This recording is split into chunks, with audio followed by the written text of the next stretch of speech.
بسم اللہ الرحمن الرحیم۔ 5ویں پارے میں حضرت عیسیٰ علیہ السلام کے بارے میں بیان کیا گیا کہ عیسیٰ علیہ السلام کو نہ تو پھانسی دی گئی، نہ سولی پہ چڑھایا گیا، نہ ہی ان کو قتل کیا گیا، بلکہ اللہ تعالیٰ نے ان کو اپنے فضل و کرم سے زندہ حالت میں آسمان پر اٹھا لیا۔ میرے اللہ کی قدرت دیکھو، اس نے کائنات میں ہر شخص کے لیے موت مقرر کی، لیکن کوئی شخص یہ نہ سوچے کہ اللہ تعالیٰ مارنے پر ہی قادر ہے اور کسی کو زندہ رکھنے پر قادر نہیں۔ اللہ نے معجزتاً حضرت عیسیٰ علیہ السلام کو، ادریس علیہ السلام کو، حضرت خضر علیہ السلام کو زندہ رکھا ہوا ہے، حضرت الیاس علیہ السلام کو زندہ رکھا ہوا ہے۔ یہ 4 ہستیاں آج تک اپنی باقاعد حیات جسمانی کے ساتھ زندہ ہیں، تاکہ اللہ کی یہ قدرت سامنے ہو۔ وہ ہر انسان کو مارنے پر قدرت رکھنے والا، وہ چاہے تو زندگی بھی بغیر موت کے عطا فرما دے، تو اس نے ایسی قدرت کو ظاہر کرنے کے لیے ان 4 ہستیوں کو زندہ رکھا ہوا ہے، جن میں سے حضرت خضر علیہ السلام ہیں، الیاس علیہ السلام ہیں، ادریس علیہ السلام ہیں اور حضرت عیسیٰ علیہ السلام ہیں۔ میں ان باقی تینوں کا واقعہ آگے چل کر شاید سورۃ کہف میں بیان کروں گا، یہاں پر میں صرف حضرت عیسیٰ علیہ السلام کا واقعہ بیان کرتا ہوں کہ ان کے دشمن ہو گئے تھے یہودی، اور یہودیوں کی تعلیمات کی اصلاح حضرت عیسیٰ علیہ السلام کر رہے تھے، اور ان کو بتا رہے تھے کہ اللہ تعالیٰ وحدہ لا شریک ہے، اس کی ذات کے ساتھ اور صفات کے ساتھ کوئی بھی شریک نہیں ہے، اللہ اکیلا ایک ہے۔ ہر نبی کی پہلی تعلیم ہی خدا کی توحید ہوتی ہے، اور وہ خدا کی توحید نبی کی تعظیم کے ساتھ ہوتی ہے۔ مگر یہودی لوگ وہ ہیں، یہ وہ بد نصیب قوم ہے کہ جو ہمیشہ انبیاء کی گستاخی کرتی ہے اور پھر خدا کے سامنے روتی بھی ہے۔ تو اللہ تعالیٰ نے حضرت عیسیٰ علیہ السلام سے فرمایا کہ عیسیٰ علیہ السلام ان قوم کی، یہ آپ کے اگر دشمن ہیں تو کوئی نہیں، اللہ تعالیٰ آپ کے ساتھ ایسی حکمت کرے گا۔ وَمَكَرُوا وَمَكَرَ اللَّهُ، انہوں نے اللہ تعالیٰ کے نبی کے خلاف چال چلنا چاہی، یعنی عیسیٰ علیہ السلام کے خلاف چال چلنا چاہی۔ کیا ہوا؟ ایک بندہ تھا تتیانوس، جو سرغنہ تھا، اس نے کہا میں اندر جاؤں گا، عیسیٰ علیہ السلام کو گرفتار کر کے لاؤں گا اور ان کو سولی پر چڑھا دیں گے۔ تتیانوس نام تھا اس کا۔ وہ جیسے ہی اندر گیا، آگے فرشتے موجود تھے، فرشتوں نے اس کی چہرے پر ہاتھ مارا تو اس کی شکل عیسیٰ علیہ السلام کی طرح ہو گئی، اور عیسیٰ علیہ السلام کو پروں پہ اٹھایا اور 4تھے آسمان پر لے گئے۔ اب تتیانوس جب کافی دیر تک باہر نہ آیا تو فوجی اندر کے چلے گئے، وہ جو سازشی لوگ تھے ٹولہ اندر گیا تو ان کو وہ تتیانوس ہی عیسیٰ علیہ السلام کی شکل میں نظر آیا، چنانچہ انہوں نے اسی کو جلدی جلدی پکڑا، کہا میں عیسیٰ نہیں ہوں، میں عیسیٰ نہیں ہوں، میں تمہارا دوست ہوں، دیکھو کپڑے میرے دیکھو، میرے جوتے دیکھو۔ وہ نہیں یقین کیا، انہوں نے فٹافٹ پکڑا کے جلدی جلدی اٹھا کر انہوں نے ایک دم سولی پر لٹکا دیا اور تیر مارا۔ جب وہ مر گیا تو اس کے بعد کہنے لگے اگر یہ عیسیٰ ہے تو تتیانوس کدھر گئے، تتیانوس یہ ہے تو عیسیٰ کدھر گئے؟ وَلَكِنْ شُبِّهَ لَهُمْ، ان کا معاملہ ان پہ شبہ میں آ گیا، ان کا معاملہ ان کے اوپر مشابہت اختیار کر گیا، پریشان ہو گئے، کیونکہ کپڑے تتیانوس کے ہی ہیں، جوتے تتیانوس کے ہیں، تو عیسیٰ کہاں ہے؟ پریشان ہو گئے۔ جب گمرے کو تلاش کیا نہیں پتہ چلا، یہ وہ مقام تھا۔ اللہ نے فرمایا وَمَكَرُوا، انہوں نے میرے عیسیٰ کو سولی پر چڑھانا چاہا، وَمَكَرَ اللَّهُ، اللہ نے ان کی تدبیر، ان کی چال انہی کے اوپر واپس لوٹا دی، اور اللہ نے عیسیٰ علیہ السلام کو آسمان پر اٹھا لی۔ بل رفعہ اللہ الیہ، اللہ نے ان کو اپنی طرف اٹھا لیا۔ 4تھے آسمان پر جب نبی پاک علیہ السلام معراج کی رات گئے تو وہاں پر عیسیٰ علیہ السلام سے ملاقات ہوئی، اور عیسیٰ علیہ السلام نے حضور علیہ السلام کی بڑی صفت و ثنا کی۔ حضرت عیسیٰ علیہ السلام قیامت کے قریب دوبارہ تشریف لائیں گے۔ نبی پاک علیہ السلام کے پاس مزار اقدس کے پاس ایک جگہ موجود ہے آج، اور وہیں پر حضرت عیسیٰ علیہ السلام کی تدفین مبارک ہوگی۔ عیسائیوں کا عقیدہ تثلیث باطل ہے، عیسائی جو کچھ کرتے ہیں آج بھی کرسچینٹی کا عقیدہ باطل ہے۔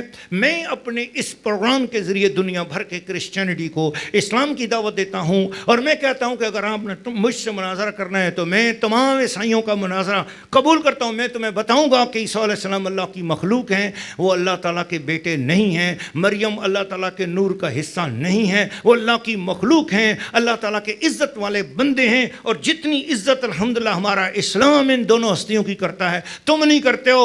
اے عیسائیوں، ہم نے اپنے مسلمانوں میں تمہیں لاکھوں بندے دکھا سکتے ہیں جن کا نام محمد عیسیٰ ہے، ایسی عورتیں دکھا سکتے ہیں جس کا نام مریم ہے، تم اپنے اندر کوئی ایک بندہ دکھا دو جس کا نام محمد ہو یا عائشہ ہو۔ تم بخیل ہو اور ہم سخی لوگ ہیں، ہم آپ کے انبیاء کا بھی احترام کرتے ہیں، اپنے نبی کے بھی غلام ہیں، الحمدللہ۔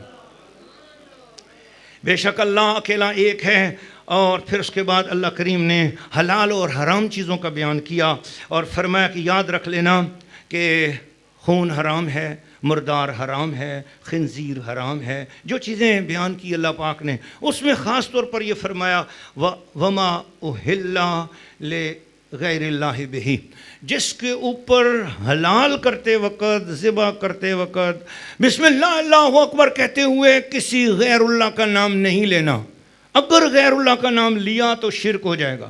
الحمدللہ ہم کسی تمام مسلمانوں میں کوئی شخص بھی ذبح کرتے وقت اللہ کے علاوہ کسی اور کا نام نہیں لیتا. جب بھی لیتے ہیں بسم اللہ اللہ اکبر پڑھتے ہیں.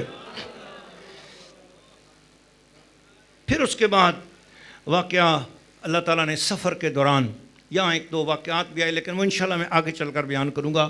سفر کے دوران اگر پانی ختم ہو جائے، پانی نہ ہو تو کیا کریں؟ اللہ پاک نے تیمم، خشک مٹی کے اوپر 2 ہاتھ ماریں، چہرے پر پھیریں، بازوؤں پر پھیریں، آپ پاک ہو گئے. اسی حالت میں نماز، جمعہ، تلاوت سب کچھ آپ کر سکتے ہیں. مٹی کو اللہ تعالیٰ نے پاک کرنے کا ذریعہ فرمایا، تیمم عطا کیا، تیمم کا حکم عطا فرمایا.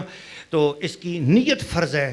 وضو میں نیت سنت ہے اور تیمم میں نیت کرنا فرض ہے کہ میں پاک ہونے کی نیت سے مٹی کے ذریعے، خشک مٹی کے ذریعے، خشک مڈ کے ذریعے، میں ڈرائی مڈ کے ذریعے اپنے آپ کو پاک کرنا چاہتا ہوں. تو پھر یہ نیت فرض ہو گئی. اس کے بعد آپ نے ایک دفعہ ہاتھ مار کے پورے چہرے پہ مٹی والے ہاتھ پھیرنے ہیں. ضروری نہیں کہ مٹی کے ساتھ ہاتھ لتھڑ جائیں، نہیں، حتیٰ کہ اگر کسی کپڑے پر مٹی لگی تو وہ بھی کافی ہے، کسی دروازے پر، دیوار پر مٹی لگی وہ بھی کافی ہے. قربان جائیں. مجھے حکیم سعید رحمۃ اللہ علیہ یاد آگے، ہمدرد والے، کہ انہوں نے مضمون لکھا امام احمد رضا خان فاضل وری رحمۃ اللہ علیہ کی شان میں. فرماتے ہیں کہ میں نے کہا کہ زمین سے نکلنے والی جو دھاتیں ہیں وہ کتنی قسم کی ہیں. میں سائنسی تحقیق کر رہا تھا تو مجھے کسی سائنس کی کتاب چاہیے تھی. تو کہتے ہیں مجھے کسی شخص نے کہا کہ سائنس کی کتاب میں آپ کو یہ نہیں ملے گا کہ زمین سے نکلنے والی دھاتوں کی کیا قسمیں ہیں. آپ فتاوی رضویہ پڑھو، اس کی جلد دوم پڑھ لو. اس کے اندر امام احمد رضا فاضل بریلوی نے جب تیمم کا بیان کیا تو اس میں زمین سے نکلنے والی ہر دھات کو بیان کر دیا اور اس کے بارے میں شریعت کا کیا حکم ہے وہ بھی بیان فرما دیا. الحمدللہ ہم ایسے شخصیات کے پیچھے چلنے والے ہیں جن کو شریعت اور طریقت کے اللہ نے پورے علم سے نوازا تھا. الحمدللہ. تو پھر اس کے بعد ہاتھ مار کر دونوں ہاتھوں کو کنیوں سمیت پھیریں، کنیوں پر پھیریں، دونوں ہاتھوں پر پھیریں. اور پھر جو ہے یہ اللہ پاک کا خاص حکم ہے دوران سفر یا کسی آپ اپنے گھر میں بھی ہیں، پانی ختم ہو جائے تو پانی کے غیر موجودگی میں تیمم کرنے کا یہ حکم ہے. اس کے بعد اللہ تعالیٰ نے حضرت حابیل علیہ السلام کا واقعہ بیان کیا. حابیل اور قابیل کا واقعہ بیان کیا کہ وہ عورت کے پیچھے آ کر قابیل نے حضرت حابیل کو شہید کر دیا. یہ بھی آپ کو بتاتا چلوں کہ عالم اسلام کی پہلی عظیم الشان مفسرہ قرآن خاتون میری ماں جی سرکار ہے. میں نے خود دنیا بھر میں 7 مرتبہ قرآن مجید ترجمہ تفسیر کے ساتھ پڑھایا الحمدللہ. ساؤتھ افریقہ میں 22 دنوں کے اندر میں نے کنز الایمان شریف پڑھایا الحمدللہ. اور یہ آپ کے شہر کراچی میں یوٹیوب کے اندر بھی موجود ہے. سن 2012 میں الحمدللہ میں نے پورا دورہ تفسیر قرآن پڑھایا، اپنی زبان سے پورا قرآن مجید بھی سنایا اور ایک ایک رکوع کا ترجمہ کنز الایمان سنایا. اس کی تفسیر 5 تفسیروں کا خلاصہ الحمدللہ ہم نے آپ کے سامنے اس وقت پیش کیا اور وہ باقاعدہ ریکارڈ ہے. تو اللہ تعالیٰ کا خاص کرم ہوا ماں جی سرکار کے ساتھ، پوری فیملی کے ساتھ اللہ تعالیٰ نے حضرت حابیل علیہ السلام کے مزار کی بھی حاضری ہمیں عطا فرمائی الحمدللہ، کہ مزار پر بھی جانے کا شرف حاصل ہوا. تو ان کے معاملے میں بھی اللہ تعالیٰ نے فرمایا کہ بھئی جب حضرت حابیل کو علیہ السلام کو قابیل نے شہید کر دیا تو اس کو سمجھ نہیں آ رہی تھی میں بھائی کی لاش کو کیا کروں. بھائی کی لاش کندھوں پہ اٹھا کے چل رہا تھا. اچانک پھر اللہ نے کوے 2 بھیجے. 2 کوے جو ہے نا وہ آپس میں لڑے. ایک کوے نے دوسرے کوے کو مار دیا. پھر اس کے بعد کوے نے اپنے پنجوں کے ساتھ زمین کھودی اور اس کے بعد اس کو دوسرے کوے کو زمین کے اندر ڈالا اور اس کے اوپر مٹی ڈال دی. تو اس وقت قابیل نے کہا یا ویلتا جہزت مثل هذا الغراب، ہائے افسوس میں اس کوے سے بھی گیا گزرا ہوں. تو کہتے ہیں کہ انسان کا قبر کھودنے میں پہلا استاذ کون ہے؟ تو کہتے ہیں انسان کا استاذ کوا ہے. یہ کوا بڑا چالاک ہے اور کوا جو ہے نا، لیکن انسان کو اس سارے واقعے سے سبق یہ ملتا ہے کہ انسان عورت کے پیچھے آ کر پہلا قتل کیا گیا، لہٰذا عورت کے حقوق بھی بیان کیے گئے اور عورت کو ایک فتنہ بھی قرار دیا گیا. سورۃ یوسف میں جا کر واقعہ میں بیان کروں گا کہ حضرت یوسف علیہ السلام نے آخر یہ کہا ان کیدکن عظیم، اور تو تمہارا مکر بہت سخت ہے. عورت مکر پہ آ جائے تو یہ بڑے بڑے مردوں کو بھی جو ہے نا لڑا کے بھی رکھ دیتی ہے، گھروں میں بھی فساد پتا ہو جاتے ہیں، بھائی بھائی سے لڑ جاتا ہے، دیورانیوں جٹھانیوں کے آپس میں لڑائیاں ہو جاتی ہیں. تو اس لیے عورت کو حکم دیا گیا کہ دیکھ تیری وجہ سے قتل ہوا، پہلا اس زمین پہ پہلا قتل اس عورت کی وجہ سے ہوا، اس لیے عورتوں سے کہا گیا کہ واتقین اللہ، تم ہر وقت اللہ سے ڈرتی رہا کرو، تقوی میں رہو، سازشیں نہ کیا کرو اور گھروں میں نفرتیں نہ پھیلایا کرو. اللہ تعالی ہماری ماؤں بہنوں بیٹیوں کو بھی فتنوں فساد والی عورت بننے کے بجائے محبت اور اتفاق والی خاتون بننے کی توفیق عطا فرمائے. پھر دو چیزیں ہیں، ایک ہے محاربہ، محاربہ کہتے ہیں ڈاکہ ڈالنے کو، ایک ہے سرقہ، اس کہتے ہیں چوری کو. تو اللہ تعالیٰ نے اس صورت مبارکہ میں چوری کرنے سے بھی منع کیا کہ مسلمان دوسرے مسلمان کا مال چوری نہیں کر سکا. پتہ نہیں چلا اس کی جیب سے کچھ چیز نکال لی، پتہ نہیں چلا اس کے مال میں سے کچھ نکال لیا. دوسرے کو بے خبر رکھتے ہوئے اس کے مال میں سے کچھ چیز لے لینا، اسے چوری کہتے ہیں.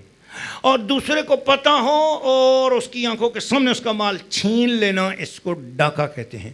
اللہ تعالیٰ نے ڈاکے اور چوری دونوں سے منع کیا ہے اور فرمایا کہ دونوں کا بڑا سخت حکم بھی ہے. اگر چور چوری کرے تو اس کا ہاتھ کاٹ دیا جائے، ڈاکہ کرے پھر اس کی صورت میں بھی اس کے احکام بیان کیے گئے ہیں. اور اگر ڈاکہ مارے تو فرمایا اس آدمی کو چوک پہ لٹکاؤ اور سریعام اس کو پھانسی دو، اور جس وقت لوگوں کا اجتماع دیکھ رہا ہو.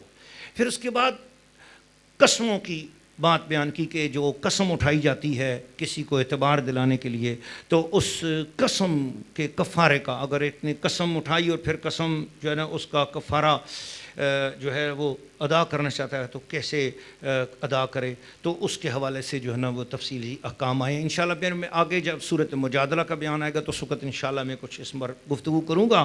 اور پھر آخر میں وصیت کے حوالے سے وہ میں نے آپ سے کچھ تھوڑی سی باتیں کر بھی دی ہیں. تو الحمدللہ آج ہمارے یہ 5 پاروں کی جو ہے تفسیر کی خلاصہ مکمل ہوا. یہ تفسیر نہیں ہے، پھر آپ عرض کروں گا یہ خلاصہ ہے، تھوڑا سا آپ کو پتہ چلے کہ جو آپ نے اللہ کے راستے میں قرآن مجید فرقان حمید کو سننے کی سعادت حاصل کی ہے رمضان شریف میں، تو آپ کو پتہ چلے کہ اللہ نے بیان کیا کیا کیا ہے، اور تاکہ آپ کو پتہ چلے یہ آپ کی خوشبوئیں جو آپ کو ملیں، یہ آپ کو جو کچھ اس میں سے نور ملا ہے.